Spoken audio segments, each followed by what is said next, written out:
created my own little algorithms to do one thing or another, like disease states, a mortality algorithm, and I think you will have a whole levels of robotics, that humanoid robots or non-humanoid robots, whatever the case is. But the one that I really gravitated towards was Alteryx. Low code, no code, business intelligence stuff, data science, machine learning, things like that. Audio, the text, and then there's big metaverse buzz. Everybody knows the metaverse. Another week of AI.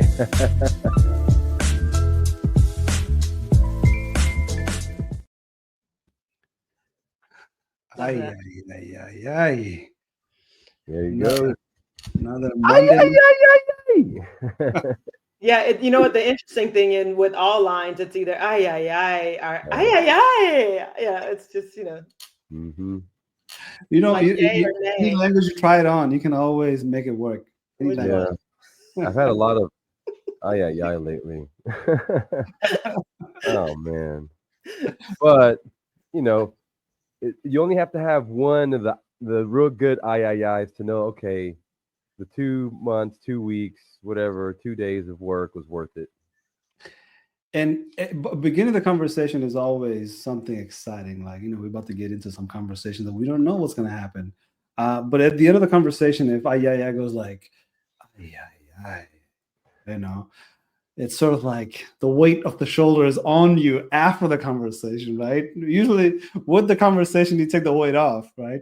Yeah. But I think one of the guests offline was saying robotics, right? We really talk about AI a lot, but we don't talk about the robots specifically, And like you just said, we had some few AI moment this week. I'm telling you, every time I hear about the robots, I'm just like, man, when are we gonna have to really worry about these robots? Because these robots are everywhere, and AI is everywhere. What do you keep up with, AI or the robots that are using AI? Right? What do we? Well, I can give you a human perspective of it. As a woman that wears all the hats, I feel like a robot sometimes. Yeah, I think I am a robot. So to know that there is something else that is in position to assist us to get some of those tasks complete, then it's a good thing. Some, and I would say major for me, right? Like majority of the things, if I could just do some of the things that I enjoy in life, and I have 6 robots walking around the house and not destroying the walls or destroying everything around my house, let's bring them on. Let's bring them on. Maybe preferably for free or something like that. Not that expensive $200,000 Kim Kardashian robots. Well, I don't know. What was that movie with what's her name? Megan Kelly? Megan Fox. Megan Fox? Well, yeah. Oh yeah, Machine Gun Kelly. Yeah. Now, I didn't ever watch that movie, but I've heard, so I'll just leave it at that. Right. So there was a cost. Yeah. Well, isn't it funny how technology expands, but we still come back to the fundamentals? So buying a robot ultimately will be like buying a car. What model you got? How durable is it? Is it manufacturing is still part of the process, and the Six Sigma controls. So do you want to spend a lot for something? It'll be like, oh no, he owns an Omnibot. It stays broken all the time. Yeah, I'd always go with the Honda. Or you can go for Ford, right? Because Ford stands for what? Found on road dead. Yeah. So, and then, kids, right? They're going to be burning each other. Is that your family's robot? How cheap? Right. I only be friends with you because you got that model, right? Yeah, exactly. Yeah, I've had just a few robots, the iRobots, the little floor robots, and those, if you can keep them working, are fantastic. So I would welcome, as a single father, I would welcome having something that would do the dishes, or maybe pick up an odd chore. Maybe if I could teach it to mow the lawn. I know I'm reaching, but there'd be a lot of odd chores that would definitely, as a single parent, if you had a robot, would be awesome. They have to have a robot lawnmower if there's a robot vacuum cleaner. Yeah, there's a lawnmower actually robot that exists. Vacuum cleaner exists. One that doesn't exist, which I'm disappointed by, is the dishwasher and the laundry. Right? Where's my washer and dryers that has robots in it somehow to do all the automation of me not folding the clothes anymore? Well, I was at a trade show. They got that. But my other thought is, then when will the groups tell you that you're a bad parent because you've robbed your children of the opportunity to do chores? So no, you can't win no matter what. So you just make a life choice and embrace it and move forward, you know? It's interesting how people judge, right? Yeah. Well, if you ever go to YouTube and check out these clips about like how the parents will tell the stories about how hard their life was. And I imagine my kids like growing up, and then I'm telling them like my life was so bad where I had to put the washer in one washer and the dryer in another one. I had to keep an eye on my time, you know, like our parents didn't have to go through that, but I guess I have to come up with some hard struggle stories, right? Well, our parents probably walked hundreds of miles in the snow. That's literally all the they told us anyway. Yeah, they have more character than us. 2 hours in the snow. The character has been lost. You know, the character development that says, okay, you have to build it or you have to be patient. And now information, like we talked about this before with digital natives, instant gratification. Yeah. Instant. Where you and I were kids on Sunday nights, we had to wait for like The Simpsons to show at 6:30 on Sunday. And if you missed it, you missed it. It was done. And so nowadays it's a different, you know, kids have a different it's a different psychology of, you know, how quickly things are going to things are expected, where when we know how to be a little bit patient on the way we can let things evolve or learn. But you know, that's the difference between us. Our parents, my father's way more patient than I am. I know that much. Well, that's interesting. That the intersectionality of what you just said and artificial intelligence. A lot of the things when it comes to what we see and how we see it and how it's delivered is a hijacking of natural processes, and artificial intelligence is used to do that, right? As far as what other impulses we have and what are our future impulses, and then to use artificial intelligence to gain the insight and then act upon it. So what we may say is, you got a spoiled kid was a kid who was being observed by software, and then what should normally happen doesn't happen, and voila, you know, the objective of whoever owns the AI is met. Eyeballs on the screen, actions, act now, do now, whatever it might be. So a lot of the things that we've been blaming ourselves as parents for or family members for, it was engineered for you to do those things based upon the knowledge that they have of human behavior, right? The psychology of sales, all of those things together. Those fields existed, but when you apply artificial intelligence to it, now it existed on steroids. So yeah. It's not your fault, but it's your fault. But it's not your fault. Well, you know, we always talk about like if you have to identify anything in the universe, if you have to identify it, you have to be able to label it correctly, because that's what comes next. Once you identify it, then you have to be able to label it. So when it comes to AI, I think we talk about labeling a lot because we mislabeled AI in so many ways that the conversation goes all over the place. All of a sudden, you call it AI. It's like now we don't know how to label it anymore. Right. But if you think about labeling AI correctly, and if somebody didn't have the marketing genius in their head and some techie was just like, you know what AI is? This is what AI is. In my opinion, AI is nothing but data manipulation, right? Data matrix, right? You know, like you're able to just manipulate data, right? That's all you're doing. Just like you said, you're manipulating data because you've collected that much data. Right. And if you don't manipulate the data sets that you don't have, somebody else will. Right. And see, the spectrum of conversation opens up wider now because you're thinking about, I manipulate the data because I've collected it. Let's call it Facebook, right? But there's other people that collect more data than Facebook. And those guys can manipulate data even further and better and decisions. Right. So, y'all are talking about platforms, but I'm on here because I'm talking about parents and children and AI and mislabeling and biases and giving them an opportunity to see themselves, see themselves and see their children in a different light. I believe that's essentially why we're here. in our lives today, as well as here on this platform and with AI, with papi, That's you a know, good one. to get rid of the mislabeling. Yeah. Historically, we all have been mislabeled. We all have been placed inside of a box where someone wants to point a finger and say, okay, based upon how this individual moves and the neighborhood they live in, this is their expectation, their life expectation, their life trajectory. With AI in the space that we're in, knowing that it's been in existence, to really tell people, hey, guess what? Not only has it been in existence, but there are resources and tools that are set in place for you to learn data literacy in order for you to be able to change the trajectory of your household, of your life, and your children's life.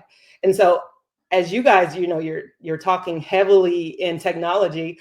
Oftentimes, parents do not even feel like they communicate well with their children because they feel as though their children are in school with their friends, and the parents are either at home as a housewife or a house husband. How do we communicate with one another? All of the things you guys are saying, Facebook and all of the other social media outlets, yes, that's AI, as well as Apple, Google. What are some of those other platforms that we utilize in our house to tell us the time? Turn on the radio, Netflix. all of the things that we are a part of it already. If we can really become engaged and not Alexa, yes, if we could become engaged and join the conversation as being a part of the conversation and not on the outside looking in, then we can write a new story for ourselves. And I feel like that's why we're all at in III to say, hey, you know what? We don't have to worry. Let's be cognizant of what we're doing and what we're participating in, and the changes that we could put forth when we become a part of the existence of AI. Right. Well, curiosity brings you closer, and fear creates that distance. So I think we have lots of fear right now, and that's what's creating the distance between people and AI. So let's get curious. And the reason we are here tonight specifically is to get that curiosity, kind of look into somebody who's a parent, who's a business owner, who's ambitious, member of society, somebody who has a lot of questions about AI. So we have a special guest, we're going to bring her in, and we're going to have Lucky Masako have lots of small discussions. But what we really like to know is an impression of AI from somebody who doesn't work with AI continuously, or probably doesn't listen to a podcast about AI, like AI, right? They have their own workflow, and how do they engage with AI in that workflow. So we would love to hear all about that, and then frame our conversation based on their perspective, because we have our own perspective, but Masako is that person that can, join into the conversation and draw that perspective out of the community. So without further ado, let's introduce Aingi, who is going to join Lucky and Masako and have a conversation to preferably have some of our questions answered. So Aingi, welcome to AI. Thank you for having me. Hi, Aingi. Thanks for joining us. I love the fact that you reached out and just showed an inquisitiveness to understand about what your best next steps are, being that you have a young son and you don't have a technology background. Just the fact that you're courageous enough to raise your hand and say, hey, I have some questions. Could you help walk with me to understand this, so I can understand myself better, so I can understand my child better, so we can do this life better together. So Lucky and you, please, let's have a conversation. When it comes to AI, or I call it IT. I'm going to go with IT first, because when I started learning computer back in the day, it was IT, right? Now, for me, it is knowledge not used, and then no, I'm not abreast of what's going on.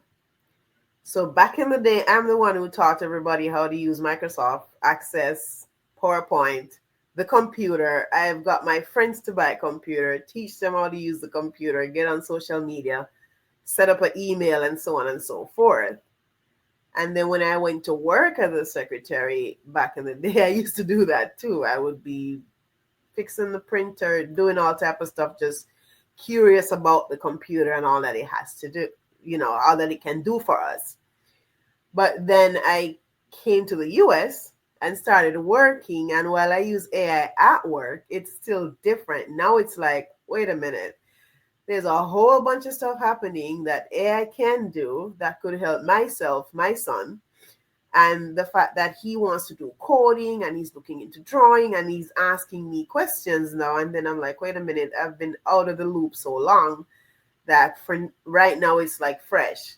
So now I want to know what's happening, what's out there, and how I can utilize it. Like me wanting to get into starting my business, getting stuff to create posts for me and so on, because I don't have the time. So that's so for me, that's how this comes in. And when Misako was like, we're talking AI, I'm like, I gotta be there.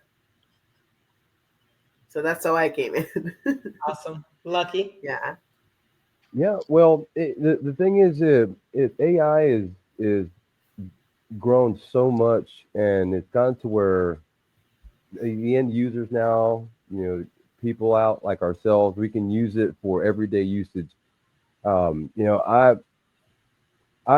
worked in a lot of development, and then I've also worked with students that are learning and trying to figure out, okay, what can I use with AI now, or what's available in the realm of Chat GPT.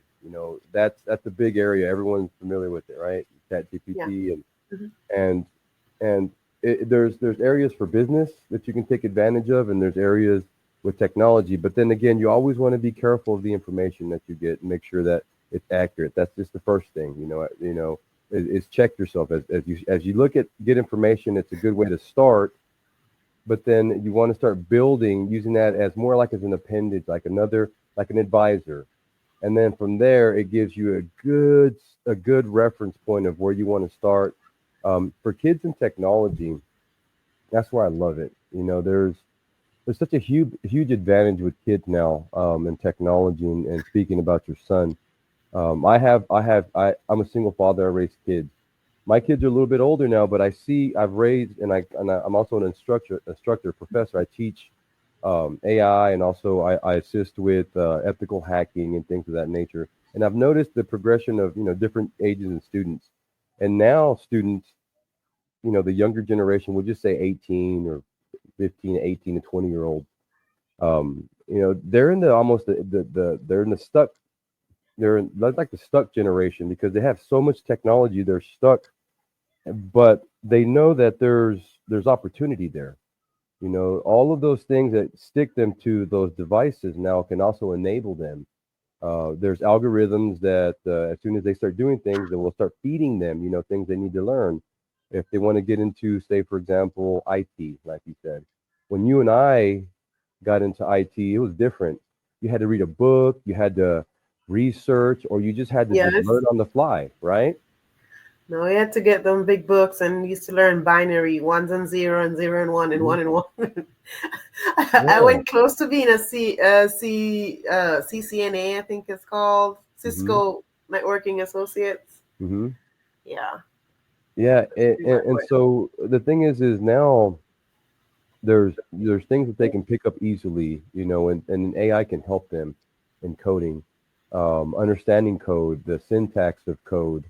And then if it's not correct, they learn it. But it's a huge advantage.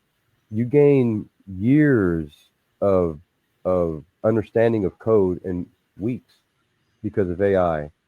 And I think it enables them to be, or I think it's a disadvantage not learning on your own and making mistakes, but it's almost having a big brother of information that just pours in and says, okay, here's what you want to learn. You want to learn about developing an iPhone. You want to learn how to develop an Android.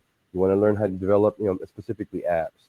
You want to learn how to develop an AI or websites or what have you. They can just pick it up so quick. And that's where the advantages of AR and AI are now. We've progressed far enough where you can trust the information that's given to you. Not with complete, you also want to double check, but for the most part, you can trust it pretty much, And it all depends on the use case. So, what you're looking for, what your son's for, and we can get to more specifics. But YouTube, they have an algorithm of how to say, if you were learning how to do large language models, and you just type in large language models, and you're fed a bunch of information. That in itself is just gobs of information you can get fed just sitting there. And anytime you're learning, I consider that education, that's a skill, and then you get to apply it. And so there's a lot of different ways for your son, and depending on your business, use cases where AI can fit. It's helped me in my limited understanding. On the outside, I jump in and say, well, how can it help me? And my friends that are reaching out to me, they're like, hey, how do I do this with AI? And personal use cases, they're trying to develop policies, or they're trying to write documents and do their resume. Those are all very powerful tools with AI now. So let's say, because I work in insurance sometimes. I work in insurance, right? And when you say to someone, I can pay you EFT, electronic funds transfer, and so I want you to say AI to that person who probably is scared to even put their banking information somewhere. That person who is going to be like, AI, oh my God, so somebody's going to steal my stuff. And I learned about my church sister or my this, that who had their stuff stolen. And so a lot of people, when they hear AI, it's like this far thing away from them. And then it's going to come and it's going to infiltrate them. So some people are not seeing AI as, wait a minute, it's artificial intelligence that I can use to enable my life to move a bit more seamlessly.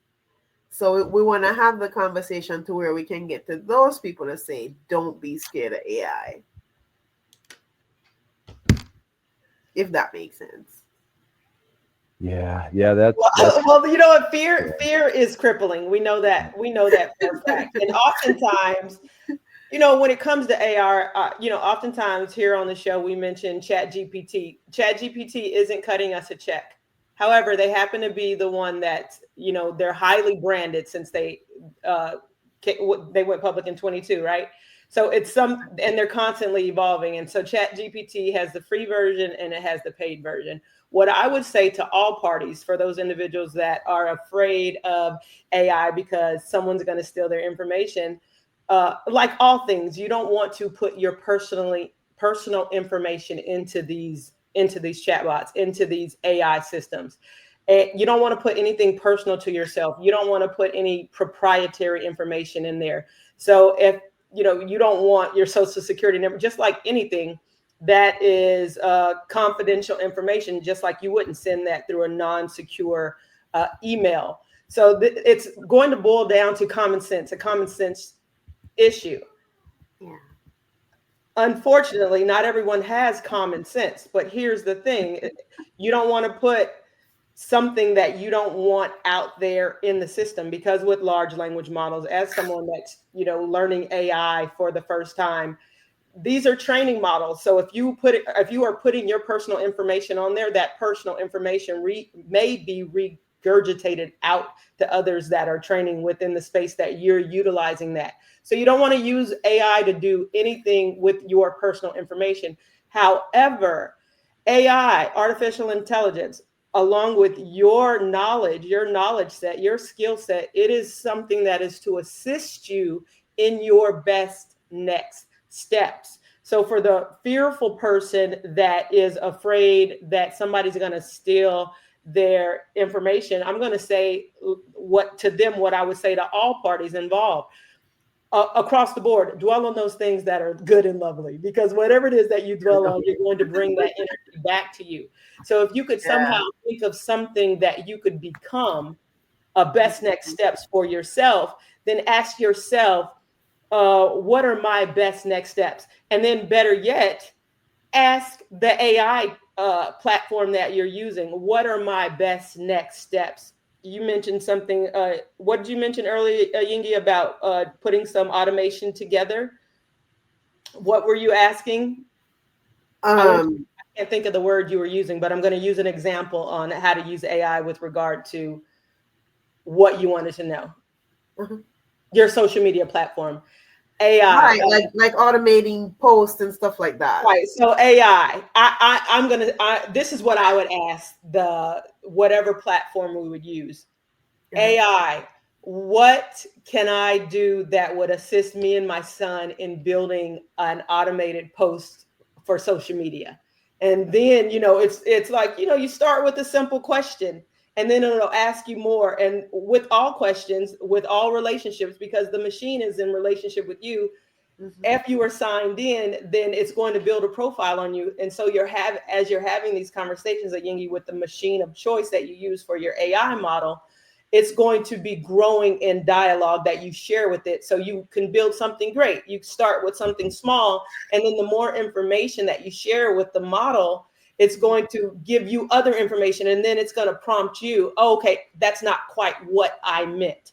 Try this. So it's simply a platform, if you will, to assist you in the task of your best next steps. How could a Yingi become her best next person? Okay, well, what are the things that you're passionate about? And then simply put that into the model that you're using. How can I XYZ? Okay. Okay, I've started to twiddle with ChatGPT, so now I can. Well, after the last conversation that you guys had, I went in there a bit more. And that's what we want you to do, Yingi. That's what we want all people to do, to remove the myth, demystify that it is something to be afraid of. Yeah, because I went in there and was asking questions about different things. I had it looking like creating a logo, different things I was asking ChatGPT. Oh, that's fantastic. So that makes sense.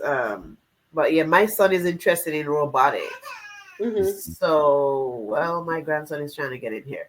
So that's one of the reasons why, for me, I know that like their parents, right? Who they're choosing not to learn about what's going on with technology because they can just hand their child a phone or hand their child a computer and be like, I want to do this, you do it. And I don't think that's good, because kids are not necessarily they don't have foresight, unless you have that, you have a special smart one. Most don't have foresight. So as parents, it's going to be incumbent on us to learn about what's going on. Then we're able to better apply and guide our children through AI, because this is it. This is them. When we did it, we had to have books and look at different scenarios and then come up with the best one we want to present to our teacher and be at the library a lot of hours. They don't have that. So that's, for me, that's what prompted me to want to be looking into data, AI, what he has access to now. He downloaded an app on the iPhone, and he was drawing stuff and doing animation. And I'm like, in my head, I'm like, when did he learn this? But he's actually creating animation, and things are jumping and things are moving, and it's a whole video. And I'm like, wait a minute, so that's what piqued me to be like, I need to get on this. Do you remember? I like to kind of reach back a little bit, but do you remember back in the day? And you said something that kind of hit a chord with me. The families that had encyclopedias and the families that didn't have encyclopedias. Yeah, my dad was a teacher. Okay, so your father's a teacher, so you were in that lucky area where you had it because that was your father's profession. But like when it comes to economies, you didn't have an encyclopedia. You were going to the library, to do projects, to learn, because that was kind of your first step. Is okay, you got to do research. Was the first thing you grabbed was an encyclopedia to figure out what it was, because we didn't have the internet, we didn't have information. We were just okay. So what do we start?